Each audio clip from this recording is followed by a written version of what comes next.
time we got started. Welcome to the Paragone Podcast. My name is Robert Yeo, and I'm joined by my fellow co-hosts, Richard, Robin, and Simon. This is the second podcast in our new series, and in each episode, we will delve into and explore the lazy thinking we see going on in the worlds of tech, social, politics, and the future. And like in the Paragone stage debate in Renaissance times, we want to debate, discuss, and argue about the relative merits of the topics we're discussing. So the topic for today is the UK energy system and the supply, demand, and currently adverse impact on homes and businesses in the UK, but Europe more broadly. So this is a massive topic with many rabbit holes that we could and no doubt will delve into. But the core is sustained by the lazy thinking and therefore poor decision-making that's going on by successive UK governments. So this isn't just the current ones or the most recent ones. This is decision-making that's been going on for 20 plus years, probably longer. And ultimately, we're regulated here in the UK by Ofgem, and we'll come on to them in more detail, but they've been branded as incompetent by the government in a number of ways. So what we're seeing is short-term decision-making. We're seeing tackling symptoms rather than the underlying cause of the problems we're facing. We're also seeing a lot of loudest voice. The squeaky wheel syndrome is driving policy and driving decisions. So the Russian invasion of the Ukraine and subsequent sanctions on Russia have brought the energy security, or rather lack of energy security, to the forefront of our minds, as well as our purse strings, especially with inflation now exceeding 10%, and it hasn't peaked yet here in the UK. Is there anything else you guys want to add at this stage before I continue my monologue a little bit more? I think worth pointing out, we're doing this in November 2022, because obviously that impact on the timing of this, we're just going into the winter, and obviously energy prices, power cuts, and all this sort of stuff are likely. Yeah. Anybody else? Go mute, Robin. Okay, that's going to take some practice. One of the things I noticed in trying to do my research was actually keeping up with the truth and the situation that's going on.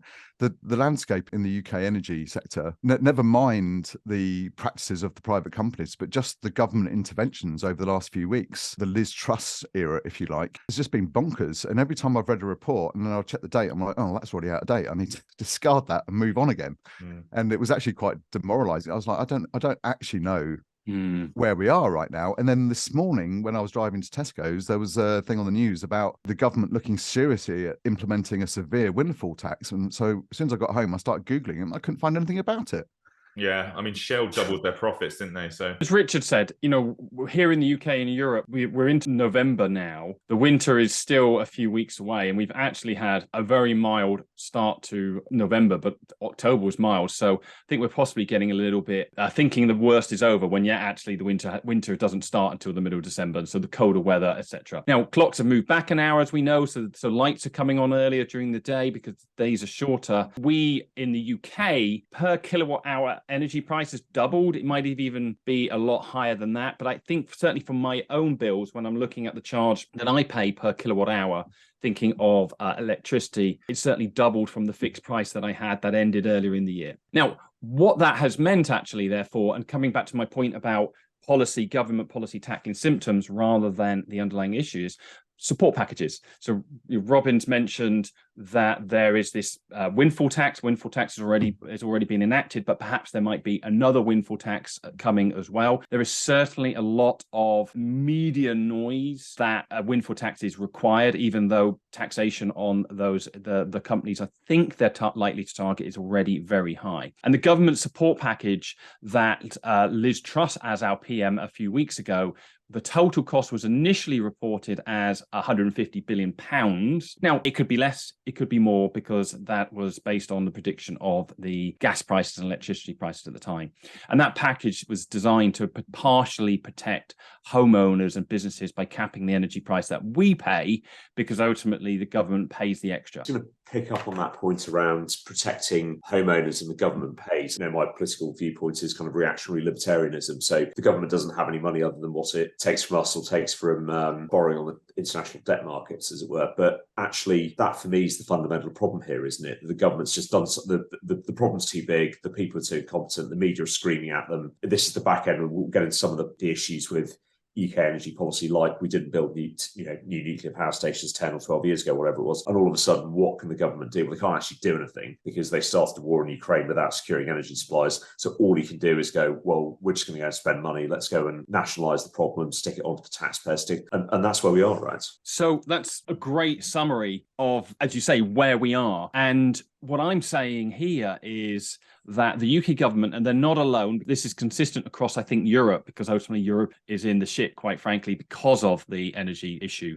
because of Russia's invasion, is the government is ultimately, or the governments are putting tens, if not hundreds of billions of pounds, euros, etc., onto their balance sheets, which ultimately we and future generations will be paying for. And it is a somewhat effective solution, but it very much is tackling a symptom. Now, we're going to get on to points, well, a lot of the solutions that would tackle the underlying causes are longer term, medium term things. So you can't build another nuclear power plant now. You can't build storage, etc. right now. Sure, you can't. But actually, what I think this highlights is that this is tackling the price that we as consumers pay, but the energy producers are protected. That the UK energy pricing system, and it's quite frankly, it's made up, right? And it's made up by, for domestic energy, it's the rules are set and ultimately controlled by Ofgem, but it's an economist's wet dream. It's a marginal pricing system. And there is nothing, and I'll expand on that in a minute, but in nowhere have I heard in the past few months ever the conversation that, well, actually, why don't we just change that pricing mechanism? But the actual cost, let me read this out. The rules, as I said, are already set by Ofgem. The actual cost for the generators of the electricity in the UK, whether it's hydro, solar, wind, nuclear, and gas, vary considerably, right? They ultimately vary. But the wholesale price of the electricity, which is the pricing market here in the UK, it's a marginal cost basis.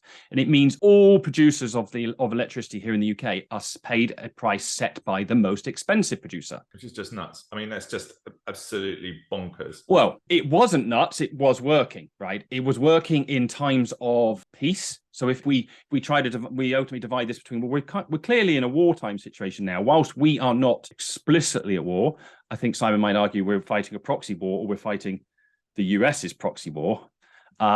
Maybe, certainly another episode that could be discussed. There is a nice division between peacetime and wartime, which is a simplistic division, but one I feel applies here.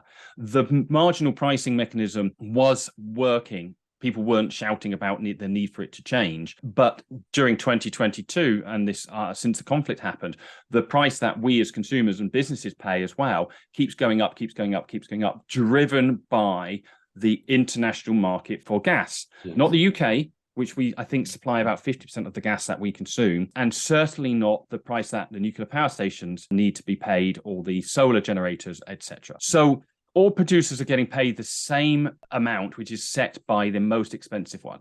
That's very, very uncapitalistic, though, right? If you think about it from a sort of a market's perspective, it's just insane to have that approach, to say, well, look, actually, we just, it's set on the one who's got the most cost. There's no incentive then for lower cost production. I agree certainly now that I'm become aware of this, but I've not, and I've been listening quite a bit from the past 6+ months on what the government might do. I have not heard anything about this being discussed as something that should be changed now. I've heard it in two places, and one is on a Twitter thread where it was explained to me, and I'm like, that's how I remember it from way back in working at Enron. It might have been a slightly different mechanism back then, but in early 2000s, when the electricity markets were deregulated and we had wholesale markets, etc., these things were put in place, and as I say, no doubt changed. And secondly, I've seen it in a discussion paper for the future. Nowhere, and I could be wrong, have I seen we should change this now because it means that the consumers are protected, but also it means the actual cost is aligned to what, and this is where the caveat comes in, the contracts that a lot of these energy suppliers actually have.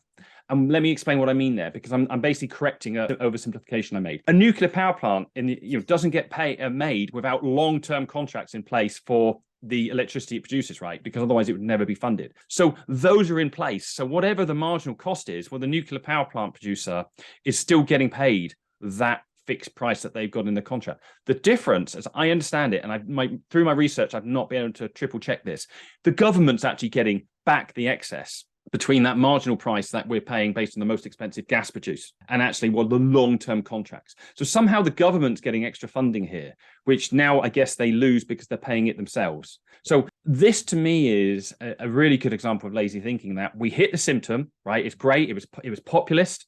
The media wanted it. People on Twitter wanted it. You interview someone on the street, they wanted it. We want to be protected from these energy price rises. But actually, they all seem to me at least to completely miss the point that, well, this is a pricing mechanism that we have created. It's artificial. It's not really the cost. So therefore, why is this still being used? So I'll pause there. Yeah, I think that's really interesting. And just a couple of points quickly, just going back to the wartime analogy. I think you see this in the COVID pandemic response and the GFC, the 2008-2010 global financial crisis, where there's a problem. And the problem is, inverted commas, a market problem. It actually never is. It's government policy and it's regulation. So when we talk about the energy markets and the people on the left, and I'm not saying they're wrong, but they'll attack this as, oh, it's the markets are wrong. The people on the right, like me, are going to be going, well, actually, no, it's regulation. And actually, the answer is somewhere in between, right? It's a combination of highly regulated markets by people who are trying to make lots of money. That's the kind of the energy producers, the energy companies, and regulators who, broadly speaking, this is a gross generalization rather than lazy thinking. Basically, the regulators don't know what they're doing and they're trying to regulate a very complex market, and that typically makes it worse. So just stepping back a bit here, what has the government done? Well, through COVID, the pandemic response, they nationalised the cost of that, and we ended up in this kind of war socialism situation. And now suddenly, well, there's the same problem again. So what do? We throw money at the problem. And actually then, rather than attacking the underlying problems, as you say, it takes too long to build a nuclear power station, it takes too long. People don't want to frack.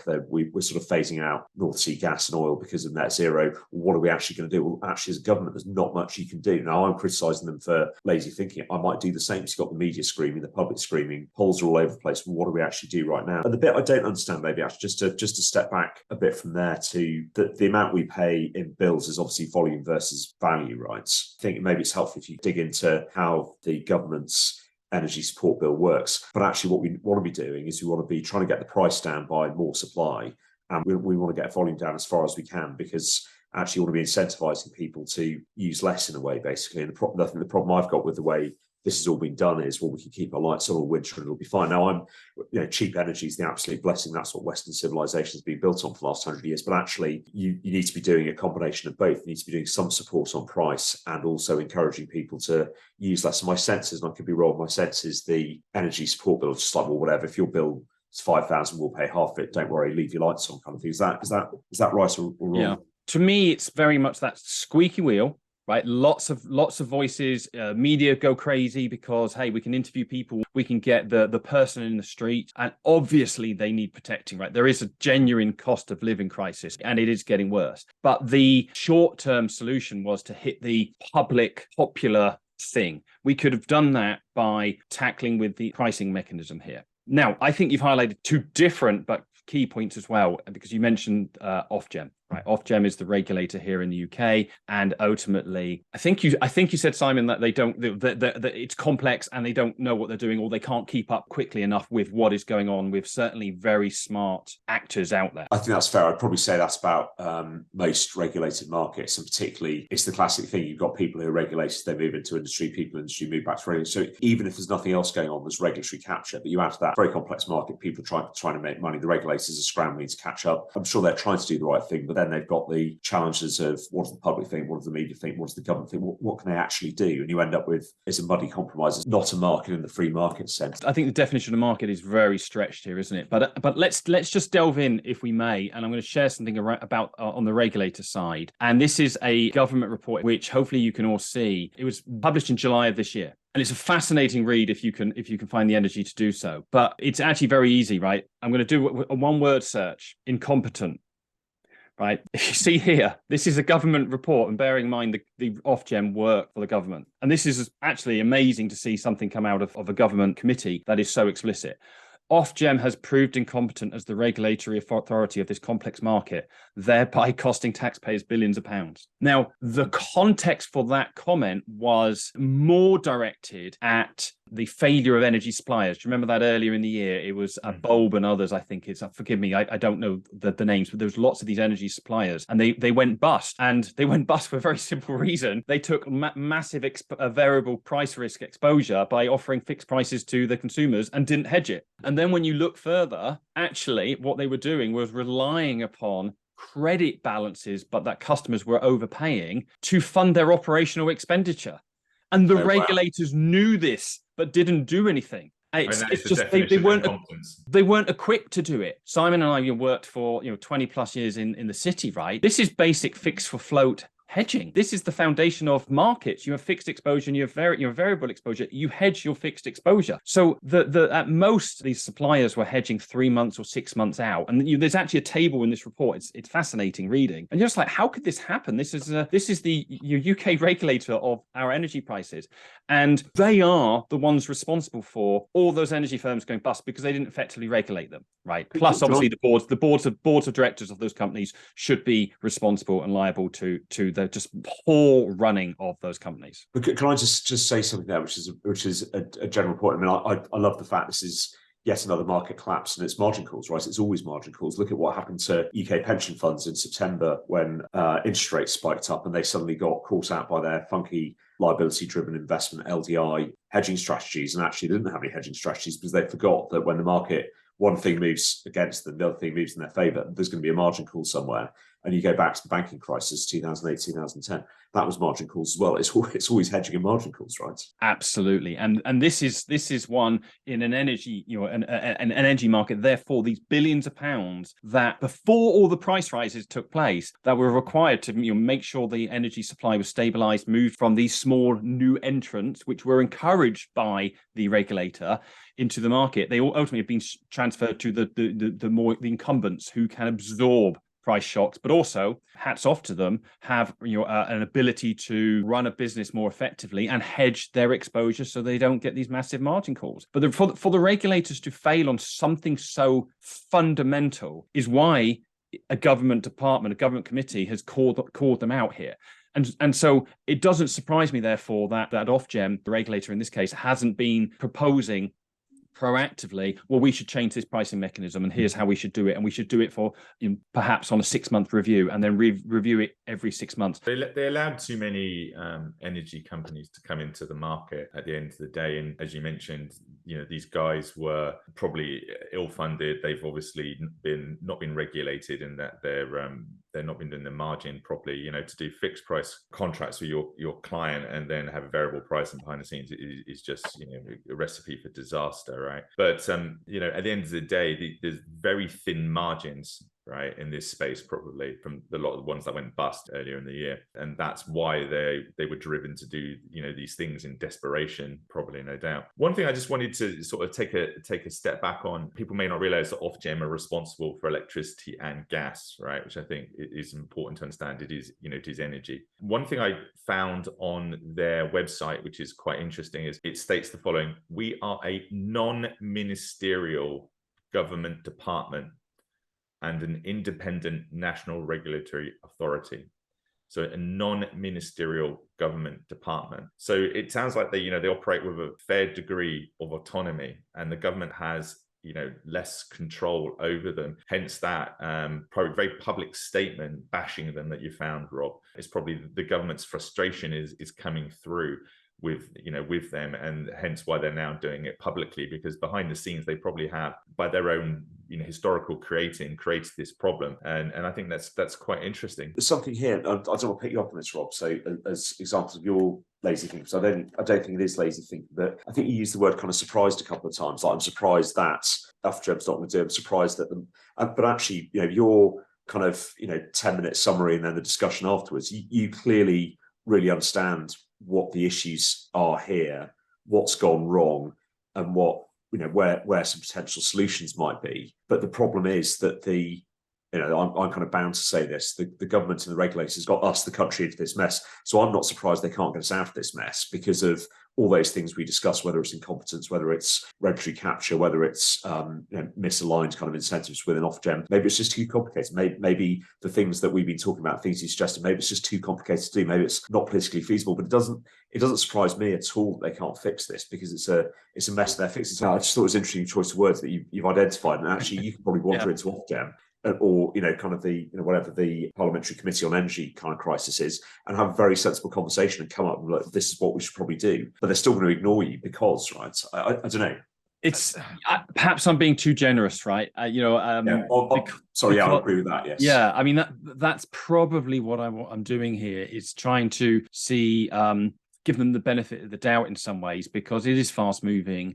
There is a lot of I'm going to use the word vested interest, and I think that nicely will lead us on to a bigger, more pervasive topic of lazy thinking that I strongly believe this energy crisis is a good example of, and actually therefore will be at play in all of our episodes, but perhaps we can use this one as a good example of that. And that is the fundamental point that and strong belief that government legislation is influenced strongly by media reporting, and media reporting ultimately picks up on academic research. And I'm using that term deliberately, and I'm now going to share something that I think will explain why I'm choosing those words as well. So you should just be able to see a very simple table in front of you, right? And I've got academics and think tanks here, two groups that I'm picking on, but really it is, again, this point that research leads to and is picked up by media. They then report about it, they whip up interest, they whip up a story, they build it up, then they'll report on it all the way down as well, maybe months later, maybe years later, but they'll talk it all the way up and they'll talk it all the way down. That is what happens. And giving a little bit more detail, I've now changed academic research to research in quotations. Research nowadays seems, in this sense at least, and therefore what seems to be to me driving a lot of policy, especially something like this with the energy crisis and the cost of living crisis. Research is polls, right? YouGov, you hear YouGov all the time. Okay, it's clearly a very successful polling company, which, by the way, people who do it are paid. They're paid in points, and you get enough points, you get cash. Surveys, these things aren't subject to peer reviews, whereas academic research, I think we'd all presume academic research is much more rigorous and much more robust. Okay, that's a generalization in itself. There should be peer review. There should be challenge. Whereas in this case, the research, polls, surveys, panels, they're taken at face value irrespective of the source. The media then picks up on it. And if you challenge a journalist, and this isn't the investigative journalists, but journalism more broadly, they are legitimately allowed to say journalism is, I report that somebody said something.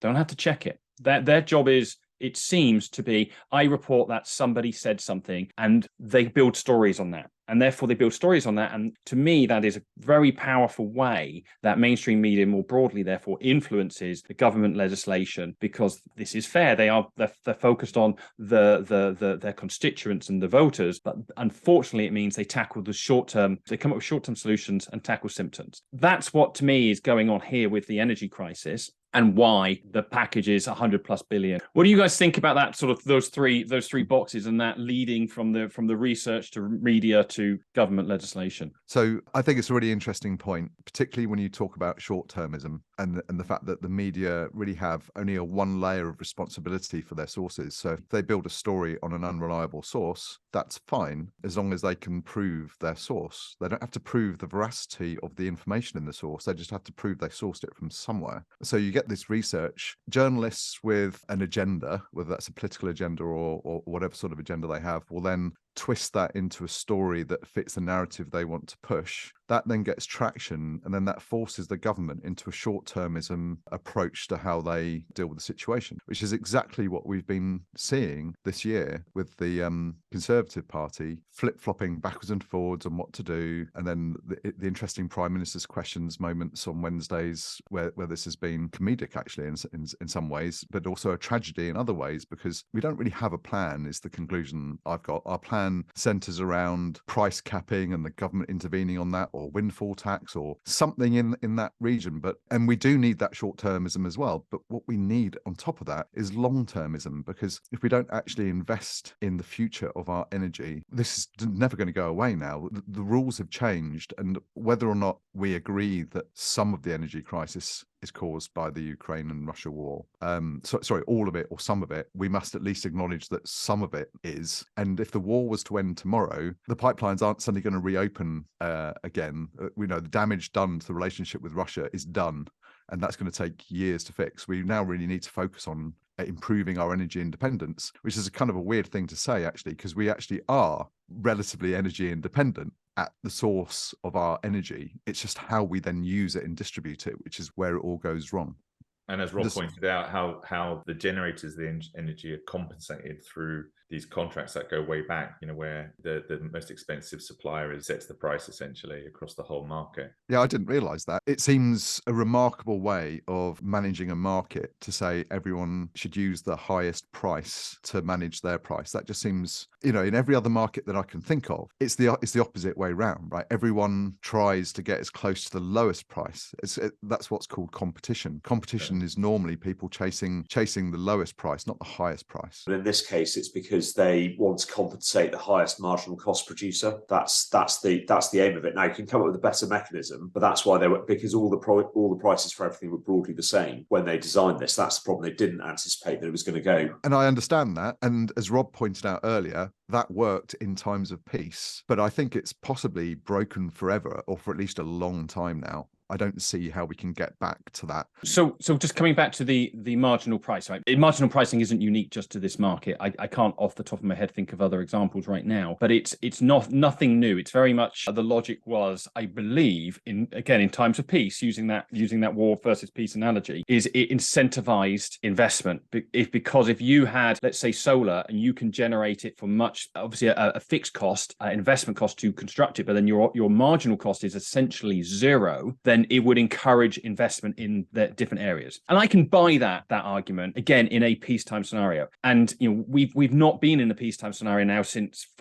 it will fast be 12 months, right? So if we can't turn ourselves around more rapidly than that, okay, it's not surprising to Simon's point, but it is disappointing. Now, we've touched on several things here and one of them is this longer term, medium term point, which I know we each could come up with lots of different examples on. I think we should. But before we do, we've talked about the pricing. We've talked about supply, not in huge detail on the supply side, but what we haven't talked about is demand. And I want to use demand as another example of this lazy thinking and research media legislation. And I think there's a very pragmatic, real way to do that. And here in the UK, as we all know, as either homeowners or renters, we have these things called energy performance certificates for the property we live in. They're called, they're EPCs, and you have to have one, I believe, to rent a property, and you have to have one to sell a property. And it gives a guide from the highest rated, most energy efficient, most insulated property at E all the way down to G. So G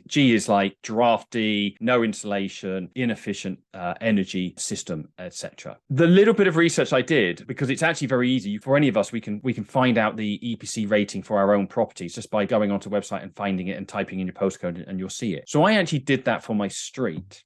And I'm going to do another share screen, because this is focused on the UK energy demand in the sense of residential consumption. So I'm sharing on my screen a pie chart that I hope you guys can see. The reason why I share this is I see a lot of think tanks. I see a lot of protesters saying we need to insulate our properties. We need to insulate our properties. And I agree. So to be clear, I agree we should insulate our properties. I don't think there's any need to protest in the way that's happening. But I just want to highlight this. And this is a case study, a very simple case study of my tree-lined Edwardian Street in South London. And there's somewhere around 35, 40 properties on this street. And you can see there that 37%, so, almost slightly over a third of the properties have a current rating. Over 40% to the blue have no ratings. And then the 20% have expired ratings. And why is that relevant? It's relevant because EPCs expire after 10 years, apologies. So my home is still rated as F because I bought it slightly under 10 years ago. So anybody doing any research on the EPC ratings will see that my house, and I can look down the street here as well, and I can see that houses I know that have been renovated like we did. We bought our house and then completely renovated it,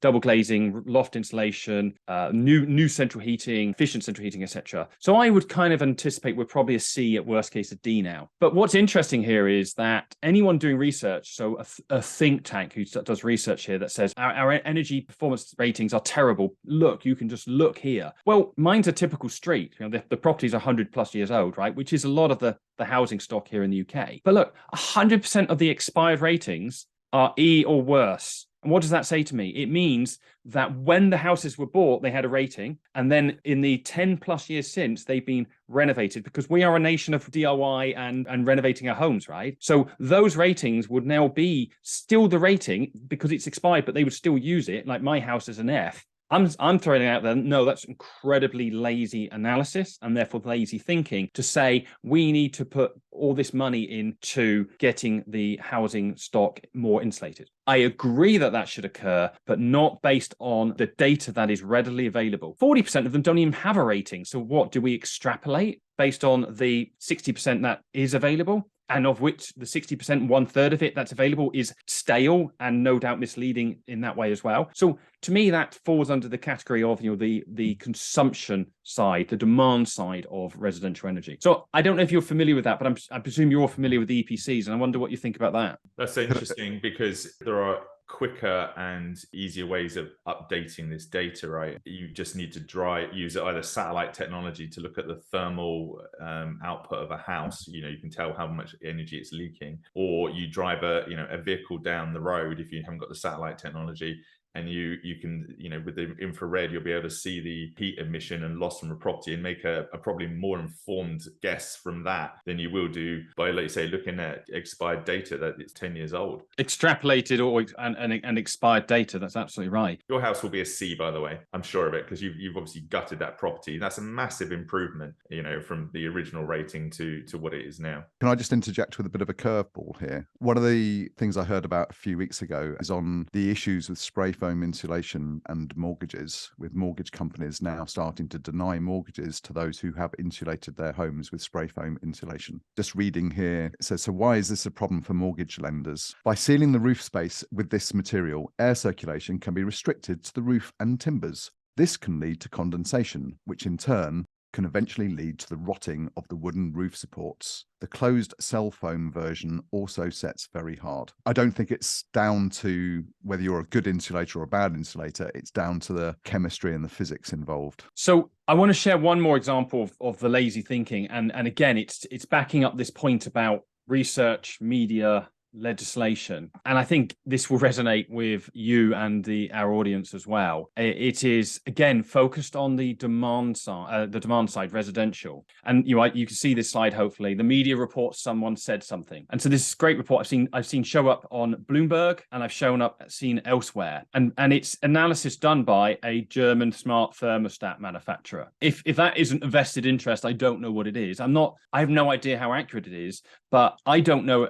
And perhaps I'm going to be proved wrong. A single person who has a Tado smart thermostat, they cost, I think, £200 just for the thermostat. That's before you start getting all the things that you would then attach to your radiators and other parts of your home. So I'd be very interested in how many properties were in this UK sample size, which basically says our homes lose a lot more energy than our European neighbours. I actually can believe our homes lose a lot of more energy than some of our European neighbours, certainly the Scandi ones and Denmark, because they've always had to be more well insulated because of just how cold they get. But here in the UK versus France or versus Spain, I start scratching my head a lot more there. The source of this, you've got to ask, well, what was their motivation of doing this? And was the housing stock of a very small number of houses, I'm guessing, in high-end properties in the UK, by that I mean probably really big properties, actually an apples-to-apples comparison to the German properties, where they probably have tens of thousands of sample size. So that really stuck in my mind, as well as the media reports it. They're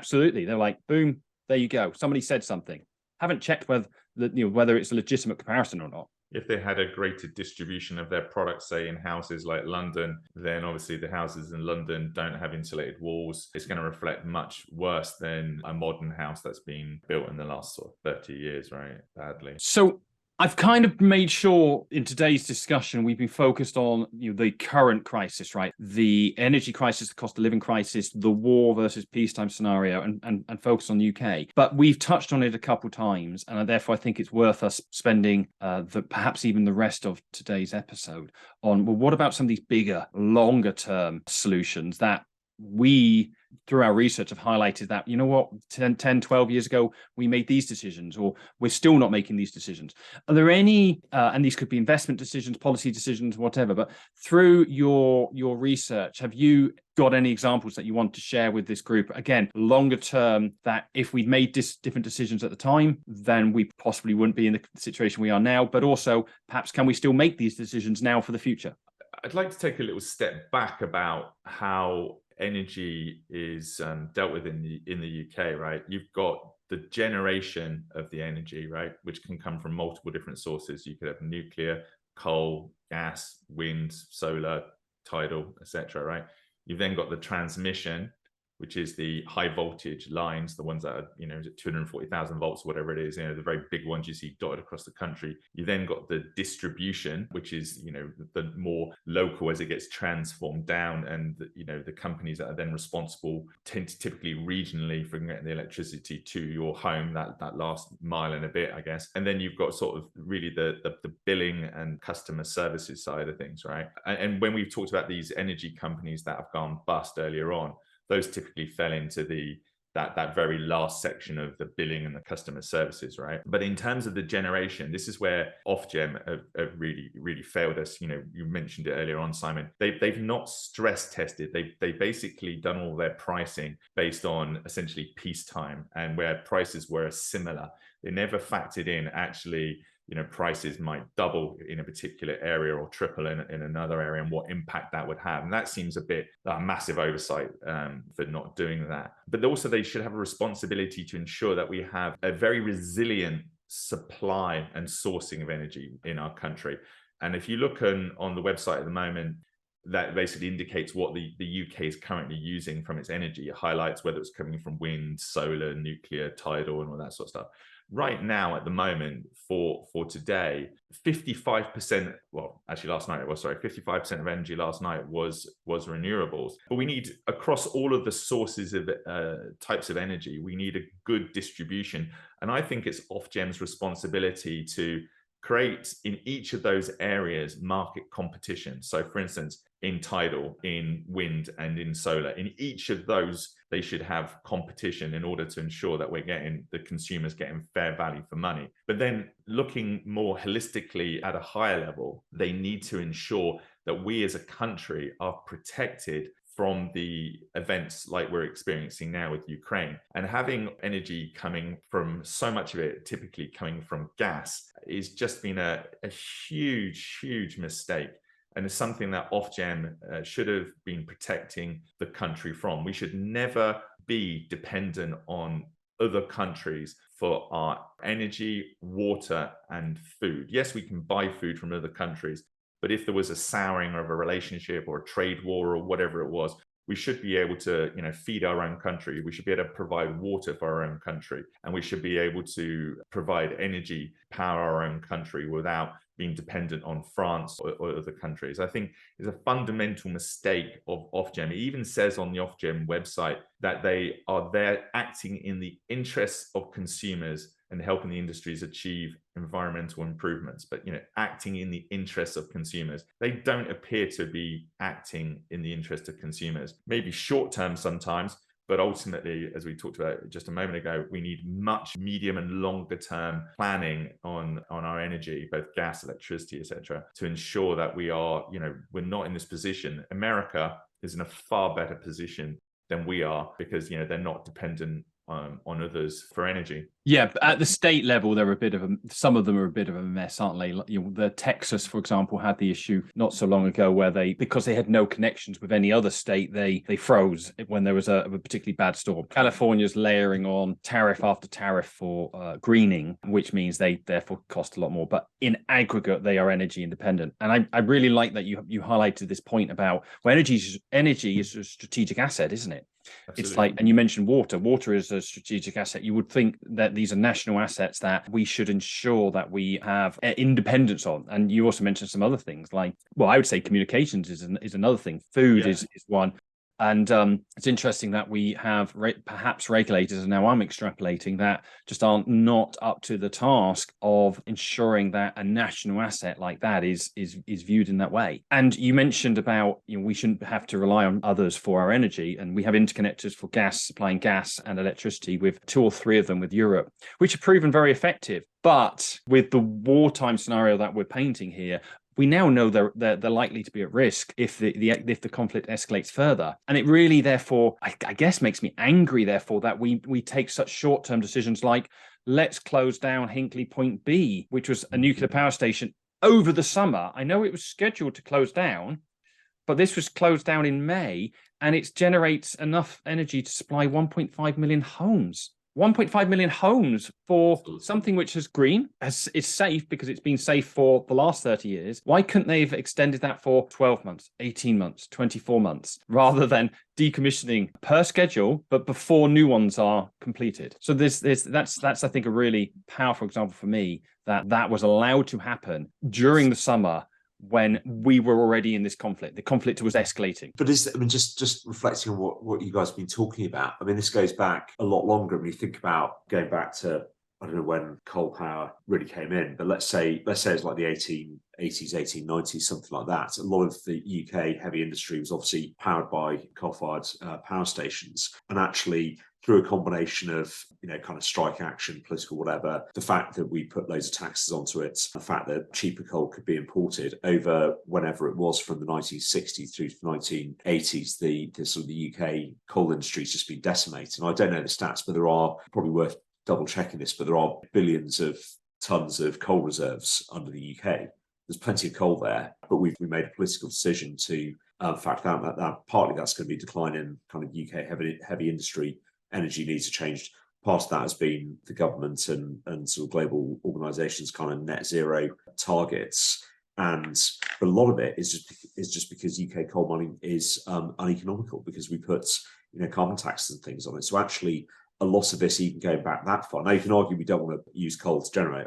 That's fine. That's a sensible argument. But that's a decision, political decisions that were made from the 60s through to the kind of the 2010s. We could have cheap coal, but we choose not to.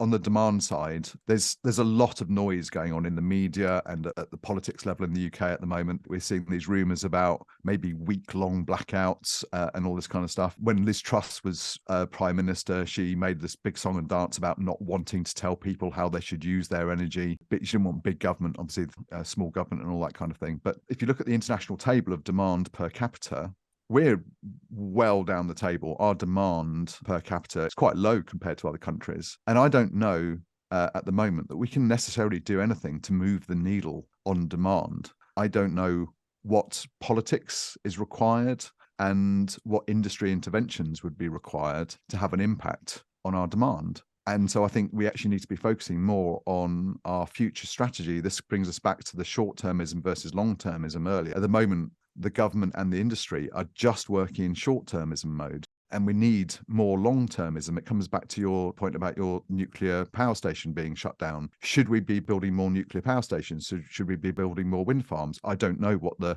future of energy is. Maybe that's another topic that we need to look at in more detail, right? Because there's a lot of negativity surrounding nuclear power. Some of it is valid and some of it is completely invalid. And the same is true of every green energy source, right? So I don't think we can necessarily seismically change the demand profile that we have as a country. I think we need to more look at how we generate energy. But you touched on a few things there about green, but a lot of this is the green agenda, right? I mean, people forget that, as sort of touched on earlier, kind of Western civilization is built on cheap energy, right? Where do people think their cars, their flights, their houses, their iPhone, whatever it is, where do they think this comes from, right? So it's not just powering stuff, it's the energy that goes into industry, it's energy that goes into the products themselves as well. And actually, a lot of this is just being driven by, what would Truss describe it as, the anti-growth agenda? But there is some truth in that there are a lot of people here pushing their own agendas, and actually you suddenly end up with, this is Germany rather than the UK, but the amount of companies that are going bust or closing down plants or pulling out or whatever in Germany, the German industrial sector, it's a catastrophe. It's not hit us quite as hard, but it is getting there as well. And you've got people complaining about, well, hang on a second, my local bakery, my local cafe is closed down because, almost kind of what do you expect, right? We're not quite there yet. Maybe we'll be there in 10 years' time. Maybe we'll be there by 2050, whatever the target is. But we've got this, we're sort of at this tipping point almost too early in that renewables, green energy isn't ready yet to take up the slack. So thinking of time in this episode, I think one good way perhaps for us to wrap up is, well, what would each of us do differently right now? If each of us said, well, here's one thing or two things I would do if I were in charge in relation to this topic to make things better, what would we each do? Simon, I'm going to pick on you first. There's perhaps some short-term things we need to do and some longer-term things. And I like Robin's idea of securing kind of long-term energy independence. I think that has to involve some, everything's going to be unpopular, right? But we need to make some unpopular decisions. So that will be partly fracking, partly going to see what's left in sort of North Sea gas and oil, building new nuclear power stations. You just kind of have to do that, guys. I'm really sorry here. Wind, solar, etc. is probably here to stay. We need to do more of that, but it's never going to be fully reliable. So that's the kind of the longer term bit of the government having some difficult conversations with the media and time to shut up and with the public, right? Okay. So I think there's a whole. Just one of the things short term is. There's going to have to be things like, reversing kind of the gas storage closure, for example. Okay. And secondly, it's going to have to be encouraging the public to use less. And that's the problem with the price cap. People have to use less volume of energy. Robin, what about yourself, sir? Maybe as like Simon's done, maybe one short term and one longer term thing. So I think it's important to recognise that I think we're in a transitional phase here in energy, not just in this country but across the world. Right, we need to move green for the sake of the planet, and also fossil fuel, is going to run out at some point anyway, which was a concern we all had. It's less of a concern now, funnily enough, than it was 50 years ago. We seem to keep finding new reserves, but I think we need to have a short-term plan that's, say, 5 years long, and we say, right, we just need to get back to energy independence, whatever that energy source is, whether it's gas, oil, renewable, whatever it is. But because we're in an energy crisis at the moment, so we need to recognise that, not ignore it, and embrace it for what it is, and go, right, within those 5 years, we need to have plans to really double down on alternative energy. I don't really want to call it green energy, because I think this needs to be less driven by green credentials, which are really important, right? Green credentials are really important, but they're also really divisive. I think the thing that we can all agree on universally is energy independence and reliability. The idea that we're about to go into blackouts is scary. We haven't seen those since we were kids, like in the late 70s and early 80s. That was the last time we had regular blackouts. So we need that short-term plan, and then layered over the top of it, we need to have a very, very definite plan. Are we going to do nuclear? Are we going to do wind farms? Are we going to do solar? Are we going to do whatever other? We're doing all of them, but we aren't doing them all. But we seem to be playing with them. We don't really seem to be doubling down. But I will challenge you to say, look, I mean, hats off to Boris, right? He ultimately has signed off new nukes, which was clearly required. We have got like the world's biggest, potentially biggest offshore wind farms. We've got solar's growing. To Richard's point, on a windy day like yesterday, over 50% of our energy is generated by renewables. So I would challenge you a little bit to say we are kind of doing all of that. But perhaps are you saying, but we don't really have a cohesive plan that we are all buying into?